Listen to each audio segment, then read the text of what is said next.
నమస్తే welcome to our channel నేను విశాల్ని YCP నేత అంబటి రాంబాబు ప్రెస్ మీట్ పెట్టి కూటమి ప్రభుత్వం మీద చంద్రబాబు నాయుడు గారి మీద విమర్శిస్తున్నారు. మరి ముఖ్యంగా చూసుకుంటే పోలవరం మీద ఓపెన్ ఛాలెంజ్ చేస్తున్నారు. రాండి ఎవరు వస్తారో నేను మాట్లాడుతాను అన్నట్టు వ్యాఖ్యలు చేస్తున్నారు అంబటి రాంబాబు. జగన్మోహన్ రెడ్డి అంటే చంద్రబాబు నాయుడుకి భయం అంట. ఇది ఎంతవరకు వాస్తవం? దీని మీద పూర్తిగా విశ్లేషించడానికి మనతో పాటు స్టూడియోలో ఉన్నారు senior journalist doctor Kanakadurga Vadlamani గారు ఉన్నారు. వారిని అడిగే విషయాలను తెలుసుకునే ప్రయత్నం చేద్దాం. నమస్కారం మేడం. నమస్తే అండి. అంబటి రాంబాబు ఇప్పుడు కూటమి ప్రభుత్వం వచ్చి సంవత్సరం అవుతుంది. ఎంత అభివృద్ధి చెందుతుందో ఇచ్చిన హామీలు నెరవేర్చుకుంటూ పోవటం జరుగుతున్న నేపథ్యంలో అంబటి రాంబాబు ఇప్పుడు చంద్రబాబు నాయుడు గారి మీద అంటే జగన్ అంటే చంద్రబాబు నాయుడికి భయం అంట. మరి పోలవరం ప్రాజెక్ట్ ఒక పక్క చూసుకుంటే దాన్ని ఎవరు వస్తారు ఓపెన్ ఛాలెంజ్ చేస్తున్నాను రండి అన్నట్టు వ్యాఖ్యలు చేస్తున్నారు. ఎలా చూడాలి మేడం అంబటి రాంబాబు వ్యాఖ్యలను? అసలు పోలవరానికి ఛాలెంజ్ విసరడం ఏంటి? పోలవరం నాకే అర్థం కాలేదు, చంద్రబాబు నాయుడు గారికి ఏం అర్థం అవుతుంది అన్నాడు కదా గతంలో. అసలు డయాఫ్రమ్ వాళ్ళంటే ఏంటో నాకు తెలియదు అన్నాడు. అందుకని అసలు జగన్మోహన్ రెడ్డి చెప్పి ఈయన ప్రెస్ మీట్ పెట్టాడా, ఈయన సొంతంగా ప్రెస్ మీట్ పెట్టారా అంబటి రాంబాబు? రెండోది అసలు మీకు ఛాలెంజ్ చేసి దమ్ముందా? ఇవాళ పోలవరం గురించి మీరు మాట్లాడటం ఏంటి? అమరావతి గురించి మీరు మాట్లాడటం ఏంటి? అసలు మీకు ఆ అర్హత లేదు. ఫస్ట్ థింగ్, ఇప్పుడు అమరావతి నిధులు మీరేం చేశారు, పోలవరం నిధులు మీరేం చేశారు, అమరావతిని ఎందుకు జంగిల్ చేసేసారు, వాటి మీద మాట్లాడండి. అసలు చంద్రబాబు నాయుడు గారు వచ్చి మీతో ఛాలెంజ్ చేయటం ఏంటి? అంబటి రాంబాబుతో చంద్రబాబు నాయుడు గారు ఛాలెంజ్ చేయటం ఏంటండి? ఆయన వచ్చి ఎందుకు నీ ఛాలెంజ్ స్వీకరిస్తారు? ఇప్పుడు ఏదైనా సమవుజ్జి ఉండాలి. ఈవెన్ జగన్మోహన్ రెడ్డే సమవుజ్జి కాదు, ఇంకా రాజశేఖర్ రెడ్డి గారు ఉండుంటే కనీసం చంద్రబాబు నాయుడు గారు రాజశేఖర రెడ్డి గారితో తలపడతారు. అసలు జగన్మోహన్ రెడ్డే కానప్పుడు అంబటి రాంబాబు ఎవడు కదా? కాబట్టి అసలు ఇవాళ అంబటి రాంబాబు ఛాలెంజ్ చేయటం ఏంటి? అంబటి రాంబాబు అంటారు చంద్రబాబు నాయుడు గారు భయపడిపోతున్నారట జగన్మోహన్ రెడ్డిని చూసి, ఈయన వణికిపోతున్నారట పాపం. దేనికో అసలు దేనికి వణకాలి? ఇప్పుడు వణుకుతున్నది మీ జగన్మోహన్ రెడ్డి.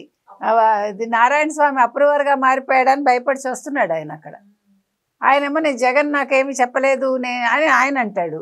ఇప్పుడు లేకపోతే జగన్ చెప్పాడని అంటే నారాయణ స్వామి బయట మాట్లాడగలడా, నడవగలడా? ముందు వాటి విషయాలు చూసుకోండి అంబటి రాంబాబు గారు. ఎందుకు మీకు ఇవన్నీ? లిక్కర్ స్కామ్ ఏదో మీ నేత ఎట్లా బయటకు వస్తాడో చూసుకోండి. మీ అధ్యక్షుడా ఎవరో కదా, పులివెందుల పిల్లి జగన్మోహన్ రెడ్డి ఎట్లా లిక్కర్ స్కామ్ నుంచి బయటపడతారు? ఇప్పుడు నెక్స్ట్ పైవాడు ఎవడు? వాటి మీద చూసుకోండి. ఎందుకు మనకి పనికిమాలిన ఛాలెంజ్లు? ఇంకోటి, అన్నీ నిన్న జరిగినవన్నీ చెప్తున్నారు చంద్రబాబు నాయుడు గారు. చెప్తారు జగన్మోహన్ రెడ్డి ఏం చేయలేదో చెప్తారు. ఆయన రాష్ట్రాన్ని ఎలా వెనక్కి తీసుకెళ్లారో చెప్తారు. నీకేం బాధ మధ్యలో ఆయన ప్రెస్ మీట్ పెట్టి చెప్తే? అసలు ఇంతకు ముందు ఎప్పుడైనా చంద్రబాబు నాయుడు గారు మాట్లాడారు? నిన్న సందర్భం వచ్చింది కాబట్టి మాట్లాడారు. నీకెందుకు బాధ? ఉలిక్కి పడుతున్నావు ఎందుకు? నీకెందుకు ఉలుకు? అసలు మీ జగన్మోహన్ రెడ్డికి ఎందుకు ఉలుకు? మీరు చెయ్యనివి చెప్పినప్పుడు ఇప్పుడు ప్రజలు నమ్మరని మీరే అంటున్నారు. అలానే ఇప్పుడు భయం ఎందుకు? ప్రజలు నమ్మారు కాబట్టి 2024లో మిమ్మల్ని ఎన్నుకోలేదు. 15 నెలలు అయిపోయింది, ఇంకా అవన్నీ మాట్లాడుతున్నారు, తర్వాత భయపడిపోతున్నారు. మీరు కావాలంటే ఒక మంత్రగాడిని తెచ్చుకోండి. ఏంటి వదల బొమ్మాళి ఆ డైలాగ్ చెప్పించారు. వదల బొమ్మాళి అని అంటున్నాడు ఆయన. 2029లో మీరు రారని చెప్తున్నారు అంటే చంద్రబాబు నాయుడు భయపడుతున్నాడు. ఏంటో మాట్లాడతాడు ఆయన అవన్నీను కదా. పైగా 2019లో ఎంత ఓట్ షేర్ వచ్చింది, 2024లో ఎంత ఓట్ షేర్ వచ్చింది, అదేదో మాట్లాడాడు ఆయన. ఇప్పుడు అవన్నీ ముఖ్యం కాదు. అసలు చంద్రబాబు నాయుడు గారు ఎందుకు భయపడాలి జగన్మోహన్ రెడ్డిని చూసి? ఇప్పుడు ఏ రకంగా అసలు జగన్మోహన్ రెడ్డి చంద్రబాబు నాయుడు గారితో సమానం అవుతారు? ఏ రకంగా? ఒక్క విషయం చెప్పమానండి కదా. ఇప్పుడు జగన్మోహన్ రెడ్డి ఒక మంచి ముఖ్యమంత్రిగా పేరు తెచ్చుకున్నాడా? ఒక్క పరిశ్రమ అయినా తీసుకొచ్చాడా రాష్ట్రానికి? మహిళలకు ఏమైనా చేశాడా ఆయన? పథకాలు ఇచ్చానంటే ఎవరికి ఇచ్చాడా పథకాలు? ఆ పథకాల ద్వారా వచ్చిన డబ్బులు మళ్ళీ వాళ్ళ దగ్గర నుంచి లాక్కున్నాడా లేదా? ఇవన్నీ చెప్పమానండి. ఎంతసేపు చంద్రబాబు నాయుడు గారు భయపడుతున్నారు. ఇంకొకటి, ఇప్పుడు 2029లో ఆయన వచ్చేస్తాడట, అందుకని సింగపూర్ వాళ్ళు మాట్లాడలేదట. 2029లో ఆయన వచ్చేస్తాడట, అందుకని దావోస్లో అందరూ భయపడ్డారట. వాళ్ళు భయపడుతున్నది అందుకు కాదు, ఇప్పుడు మేము పెట్టుబడులు పెడతాము, ఈ జగన్మోహన్ రెడ్డి పొరపాటున మళ్ళా వస్తే ఏమవుతుంది రాష్ట్రం అనేది వాళ్ళు ఆందోళన చెందుతున్నారు. అంతే తప్ప ఇప్పుడు వాళ్ళు రావడానికి భయపడితే ఇప్పుడు ఇంతమంది పెట్టుబడులు ఎలా పెట్టారు, ఇన్ని డబ్బులు ఎలా వచ్చాయి, ఇన్ని ఉద్యోగాలు ఎలా కల్పించారు, నీకన్నా కనిపిస్తుంది అంబటి రాంబాబు? నీ కళ్ళకి అవన్నీ కనిపిస్తున్నాయి, వినిపిస్తుందా చెవులు? అవును. ఈ రోజున ఏపీలో అభివృద్ధి లేదు, అమరావతి లేదు, ప్రాజెక్ట్ లేదు, పోలవరం ప్రాజెక్ట్ లేదు, ఏమి లేదు, మొత్తం మునిగిపోయింది, మొత్తం సర్వనాశనం అయిపోయింది పోలవరం. నువ్వు ఆంధ్ర వదిలి వెళ్ళిపో రాంబాబు.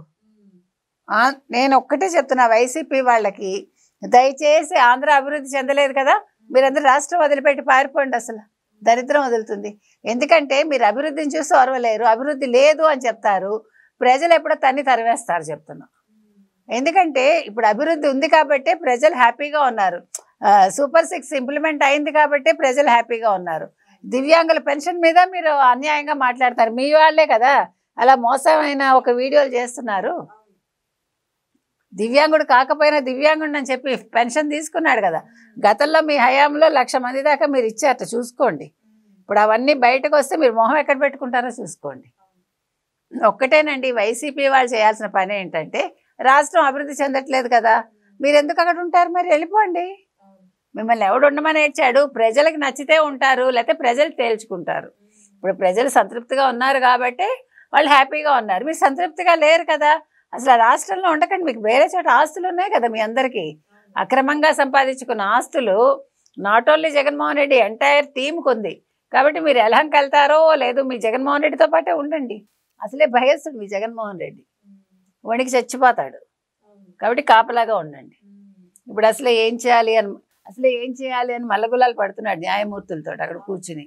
కాబట్టి నేను అనేది ఏంటంటే, అంబటి రాంబాబు గారు, మీకు అంత కష్టం ఎందుకు? మీరు రాష్ట్రంలో ఉండకండి.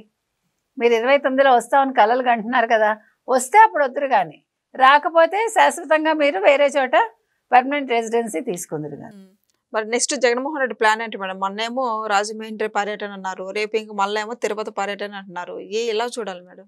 ఆయన వెళ్తాడు, కాకపోతే ఏంటంటే ఇప్పుడు ప్రెసెంట్ ఆయన న్యాయ నిపుణులతో చర్చిస్తున్నాడు తన కేసు గురించి. ఎందుకంటే నారాయణ స్వామి గారు సిట్ని పిలిచారు, మాట్లాడారు, మళ్ళీ సిట్ ఆయన రమ్మంది.